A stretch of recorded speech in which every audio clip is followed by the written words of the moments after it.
Даңазалап улуу зордуу кылымдарды, калың айткан мындай болгон алп барбы? Жүрөк эзип сөзү жеңген бүт ааламды, андай болгон адам барбы, жан барбы? Канча жылды алаканга батырып, элдин баарын таң калтырып, ооз ачырып, ооз аякпай кыйын элдин бүтүнү, бүт ааламга кыргыз элин көрсөттү.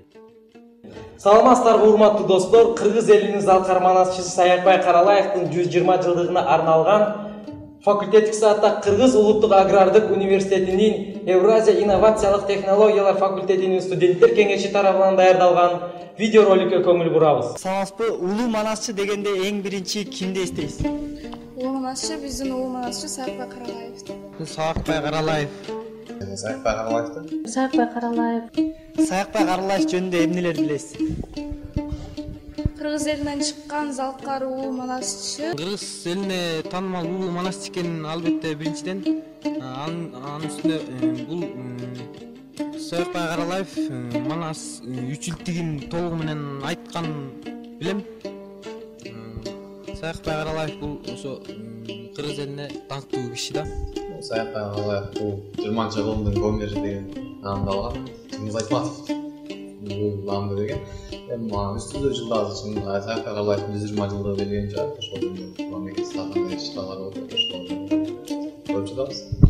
Негизи Саякбай деп аталышы атадеги Саяк урусунан чыкканына байланыштуу ошондон Саякбай деп аталды. Манас айтып койгонуна келсек, 13 жашында ушу жарамазан айтып келатып, козолтуп коюп, суу сакташына ошол керек да. Адашып кетип, мындайча айтканда, түшүнөрүмбү же өңүнөмбү кайыптанбай адамдар көрүп ошондон. Азыркы мундун жаштары кыргыз элинин улуу манасчысы Саякбай Каралаевди канчалык деңгээлде таанып билет деп ойлойсуз? Азыркы жаштардын арасында манас керек 20% гана билсе, Саякбай Каралаевдин болгонун кандай манас айтып.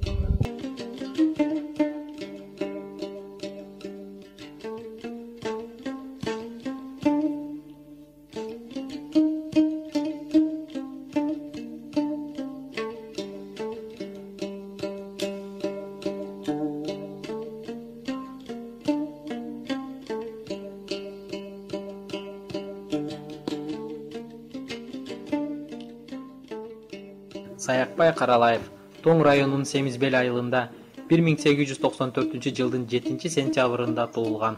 1917 жылы Кызыл гвардиячылар отрядына өз ыктыяры менен кошулуп, Кызыл армия менен бирдикте Сибирде, Алматада, Бухарада совет бийлигин коргогон. 1921 жылдын 1931 жылга чейин Каракол районундагы Маман жана Ырдык айылын кеңешинин башкармасы болуп иштеген. Анын айтуусу боюнча Манас эпосун жазып алышкан. 1936 жылы аны Кыргыз мамлекеттик филармониясына Манас айтуучу катарына кабыл алышкан. Манасчылык таланты анын балалык кезинде чоң апасы Такиштин таасири астында ойгонгон. 1918 жылдан тартып Саякбай Каралаев Манас эпосунун үзүндүлөрүн өз алдынча айта баштаган. 1924 жылы ал белгилүү манасчы Чоеке Өмүров менен жолугуп, бир нече жылдар ичинде андан Манас эпосун айтууну үйрөнгөн.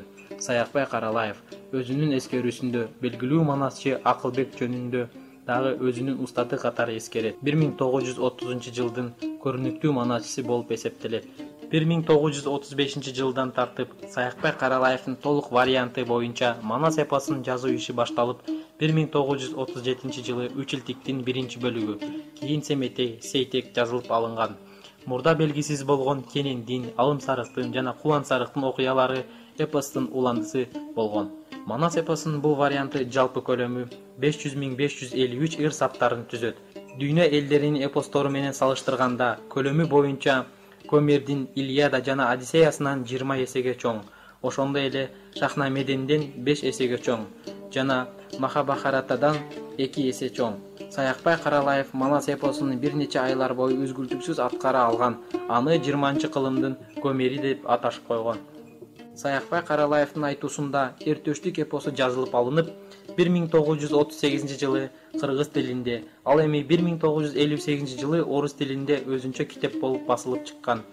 Ал тарабынан жомок, поэма, аңгеме түрүндөгү бир катар оригиналдуу чыгармалар жаралган жана өзүнчө басылып чыккан.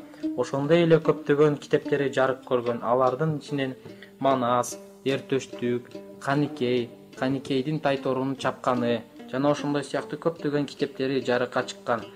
Саякбай Каралаев жөнүндө кеп сала турган болсок, бул өзүнчө бир жаткан чоң жумуш.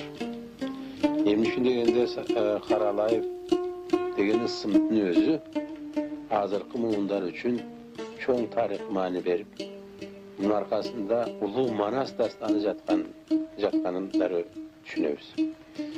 Мына ушул Каралаевдин биздин заманда, биздин тушта Манас бойдон тирүү алып келип, көз алдыбызга сүрөттөп, өзүбүздүн аң сезимибизге терең из салып кеткенине мен абдан ыраазымын дагы.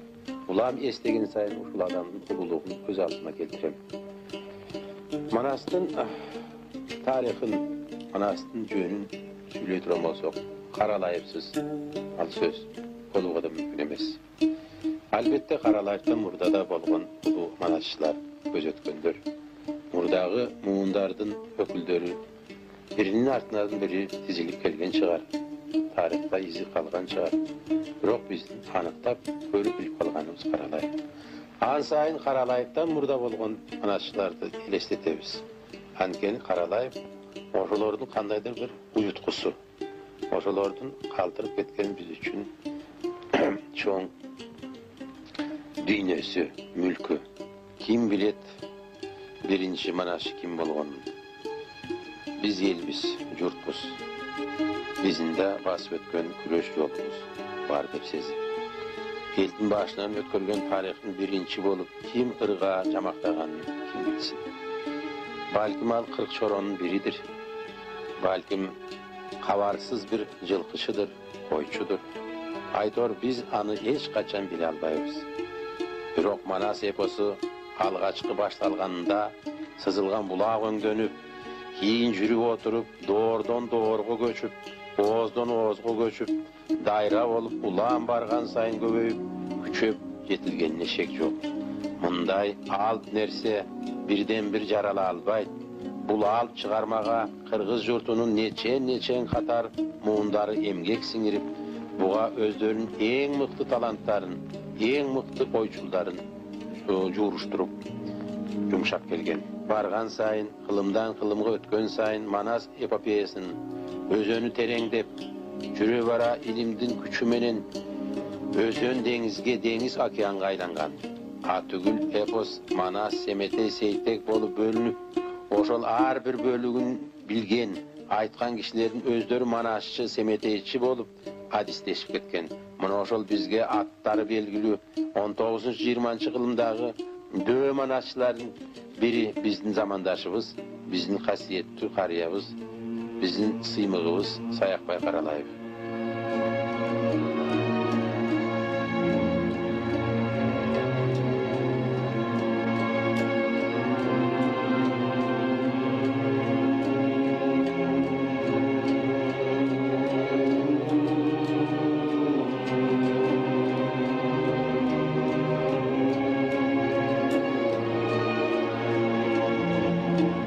Каралаевдин заманындагы Манас жогоруда айтылгандай океан доорун сүрүп турган чагында бизге туш болду. Мына ошол 1000 жылдаган тарыхый энчини Каралаев баштан аяк өздөштүрүп, баштан аяк түгөлдөй жат билип, кыргыз элинин өлбөс өчпөс төл чыгармасынын жалындаган жарчысы, тынбаган ырчысы, талыкпаган күлүгү. Адам баласына эң бир сейрек туюучу ошол элдик энчиден бир да кыл жоготпой, бир да сөз унутпай, бир да боягын өчүрбөй, Каралаев биздин улуттук маданий казанабызды сактап, ошол казанага чыныгы художниктерче жанын, канын берип, аны дагы да байытты. Биз үчүн 20 кылымда Манас менен Каралаев ажырагыс нерселер. Кыргыздын гениалдуу эпосу үчүн кимдин жүрөгү сыймыктанбайт, кимдин төбөсү көккө жетпейт.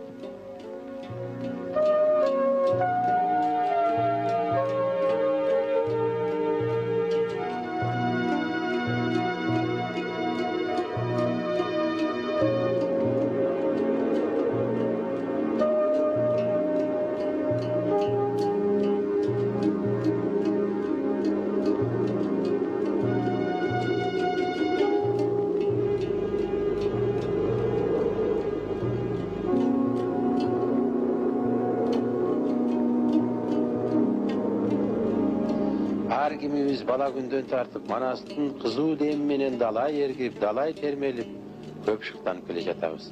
Bizdin iskustonun bardyk dəyerlik tarmaklarında, muzikada, operada, prozada, dramada, burçak oyununda, balette, kinoda, poeziyada Manastın tügöngüs güçü, Manastın emosiyası, garmoniyası, an realizmi jana simbolikası, an fantaziyası, жаңы шығармачылык түрткү берип, терең из калтырып келе жатат. Мындан арада биздин искусствонун өнүгүшүндө Манас эпосунун ролу көбөйсө көбөйөт, бирок кемийбейт. Чынын айтканда, бул чексиз океандай болгон мейкиндиктин биз четинде ой пайдалана элекпиз. Манастын тереңинде али нече укмуштуу образдар, укмуштуу сюжеттер, кереметтүү картиналар катылып жатат. Манасты күпүлдөтүп айтканда, көз алдыбызга Көкжал Манастын өзү келе түшкөндөй болот. Боордош казак элинин улуу жазуучусу Муктар Әуезов Каралаевдин жанындай көрүп, аны азыркы замандын Гомери, 20-кылымдын Рапсоду деп атап келер эле. Бирок Манастын түгөнгүс кербенин жетелегендер нечендер болгон. 1000 жылдаган жолдор басып келген кербен. Ошол аты белгисиз кеткен. Бирок элине, журтуна, анын руханий дүйнөсүнө кызмат кылып кеткен улуу манасчыларды биз мындайча айтканда кандайдыр бир чоң жоокер, белгисиз кеткен чоң жоокерлер катарында көз алдыбызга элестетип, анан ошонун эң соңунда биз үчүн ушу көзүбүзгө бадырайып, тирүү көрүнүп келген Сакемди ошолордун символу катарында сезип, оюбузга дайып тутуп жүрөбүз.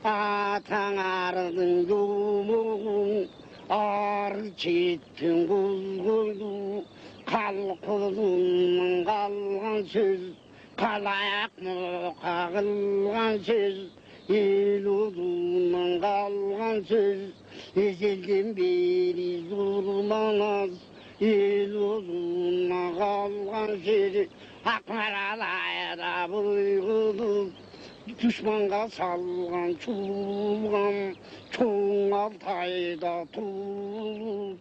Мына достор, биз даярдаган видеороликке көңүл бурдуңуздар. Кыргыз элинде Саякбай Каралаевге окшогон залкар инсандар көбөй берсин жана ошондой эле Саякбай атабызды унутпайлы.